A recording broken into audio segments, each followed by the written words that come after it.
This summer, my wife got a little bit obsessed with this website that her sister had told her about, and the website was about our guest speaker. And he was a rowing coach in Atlanta while he was doing a PhD, volunteering at a high school there in Marietta. And he coached our niece. And the website was about his rowing across the North Atlantic, solo, trying to accomplish that feat and set a record, which he did do. He has a fascinating background. I've really enjoyed getting to know Bryce Carlson this weekend, and he spoke yesterday afternoon to the rowing team and their parents, and I think they would tell you that it's an incredible story. Bryce grew up in Michigan. He went to the University of Michigan, where he got introduced to rowing, and then after Michigan he went down to Atlanta area where he received his PhD from Emory. Following that, he took a faculty position at Purdue University, and then about 4 years ago he decided to come into the independent school world, and he's at Seven Hills School in Cincinnati. Please join me in welcoming Bryce Carlson to MBA.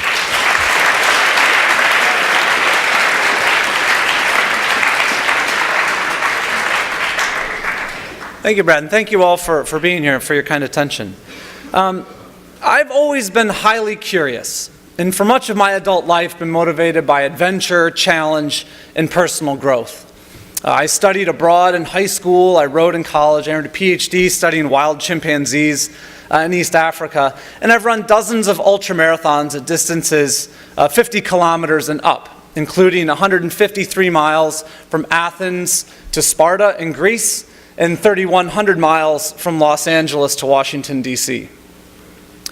Each adventure has allowed me to take a deep look at our world, learning more about myself, other cultures, and the awesome beauty of our planet. 3 years ago, I decided I wanted to take on a challenge that would take me out on the ocean, an environment I've been fascinated with since childhood. I wanted to do something that hadn't been done before, something without a pre-written how-to manual. I wanted a challenge that would test my ability to survive and pursue excellence when and where no one was looking. I'd heard there were boats capable... let me get this back. I'd heard there were boats capable of rowing across open water. And the more I read about it, the more excited I became. After a year of reading and thinking and building excitement, I decided to go all in. And on June 27th of this past summer, I set out to become the first American to row solo across the North Atlantic. So I'd given myself 2 years to prepare, to get a boat, to train with it, to study up on navigation and survival, and then go for it. I also wanted to share the experience with the world in real time. And if you go to my website, that Mr. Joya mentioned earlier, or on Facebook or Instagram, you can find pictures and thoughts from just about every day of my adventure. So shown here are some pretty typically foggy conditions in the North Atlantic. It may be hard to tell, but visibility here is maybe 50 to 100 meters tops. The swells, the waves you see here, were maybe 1 to 3 feet high. I routinely experienced waves around 5 to 10 feet, and occasionally in bigger storms upwards of 15 to 17 feet high. In terms of the daily schedule, I often woke up around 6:30 or 7 o'clock, or maybe it's better to say stopped trying to sleep around 6:30 to 7 o'clock, had some breakfast, and usually started rowing by about 8.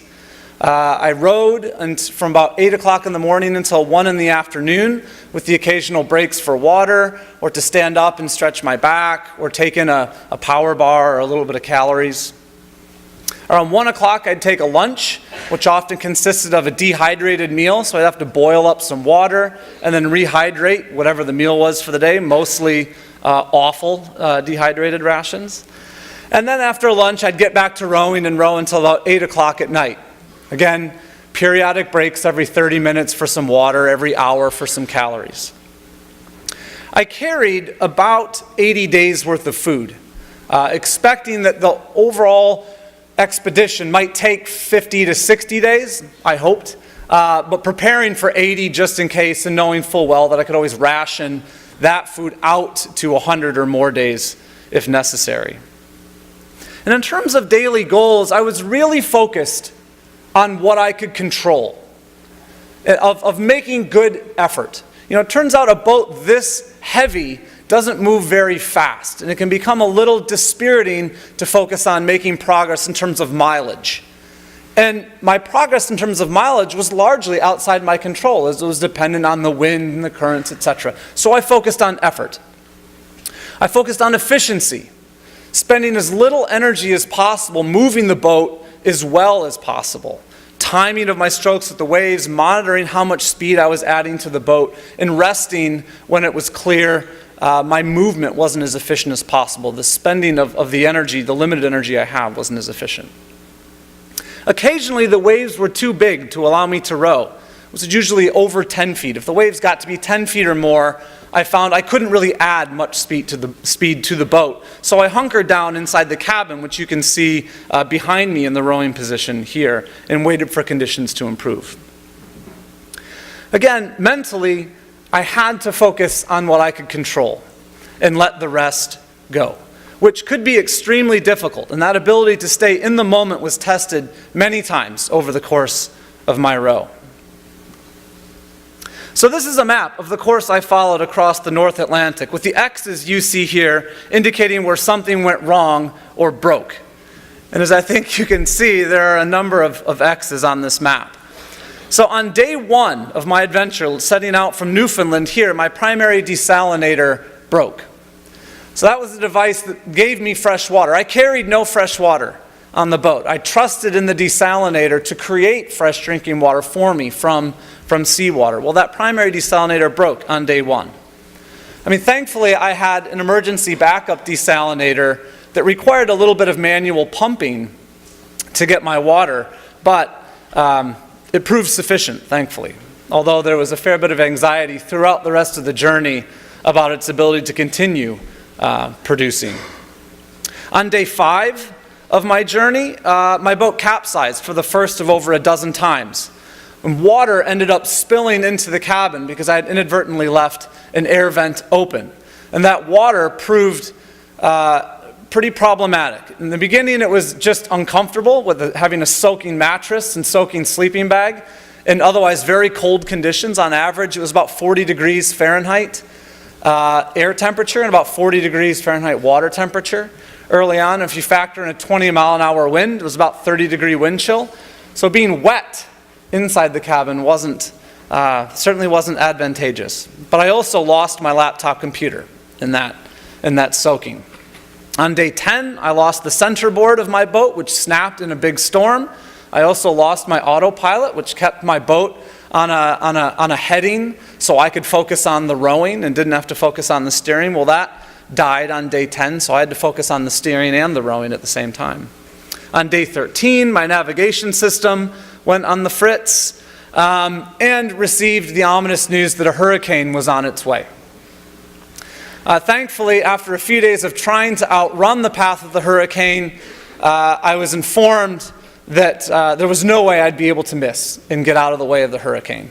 That's not the thankful part. The thankful part is that by the time the hurricane got to me, it had significantly weakened, and rather than facing 35-foot waves, I only had to endure 17-foot waves for about 5 days that I was stuck inside the cabin. Somewhere in the middle of the ocean, an electronic device called an AIS died. Now this alerts me if another ship is on a collision course with mine, which, as you can imagine, is probably pretty valuable when you're asleep in the middle of the night in the cabin. You're not going to see a boat on its way to plowing you over. And since my boat was only about 20 feet long, a large container ship of 1,000 feet or more would not have been able to see me. So this device was pretty important. And it died about halfway across. And thereafter, I had troubles with my primary GPS, my secondary GPS, my stereo, my data monitors, and worst of all things, my music gave out about a day before the finish. Now, these were all very anxious moments. When something broke, there was a lot of anxiety around, well, what am I going to do now that I don't have, say, my primary GPS? And it sometimes took a few days to figure out exactly what I was going to do, but I think the most valuable strategy that I learned over the course of this row was that once something was gone, it was gone. It wasn't going to come back. And spending any energy fixated on what I had lost, upset about what I had lost, wasn't going to help me get home any faster. So it was easy to fixate on all the hardships that I experienced along the way, but there were more than a few moments like this as well. Moments of truly transcendent bliss. And I think when you're pursuing something you love, these are the moments that you remember. Not the anxieties, the hardships, the nightmares. You remember the amazing and awesome moments, the moments full of awe. And in the end, I finished. I landed in England after 38 days, 6 hours and 49 minutes, which was approximately about 15 days ahead of the previous record. And I think I learned a few things along the way that I'd like to share with you today. So first, as we navigate through our lives, we're subjected to a variety of hardships we have little control over. I had no control over the wind, over the currents, over the waves. I did, however, have control over my attitude and my effort. And so long as I was committed to the best progress I could make in each moment, I knew those moments would add up to great things.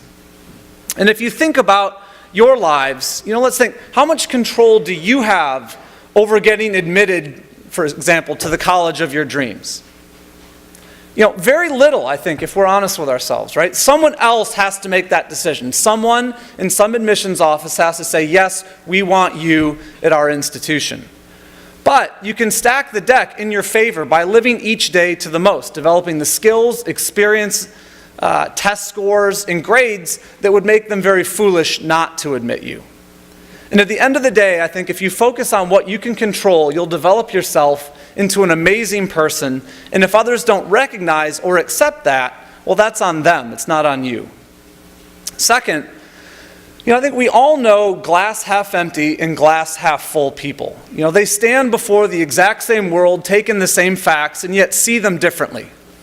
On the ocean, I saw miles and miles without trees, buildings, or loved ones.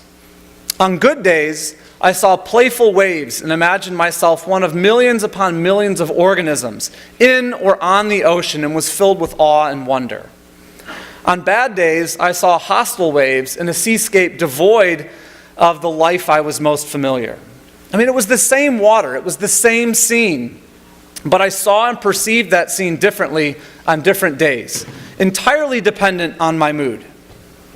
So if perception is malleable, if any given experience can be seen with optimism or pessimism, wonder or indifference, it seems to me we can choose whichever lens is more fun or productive.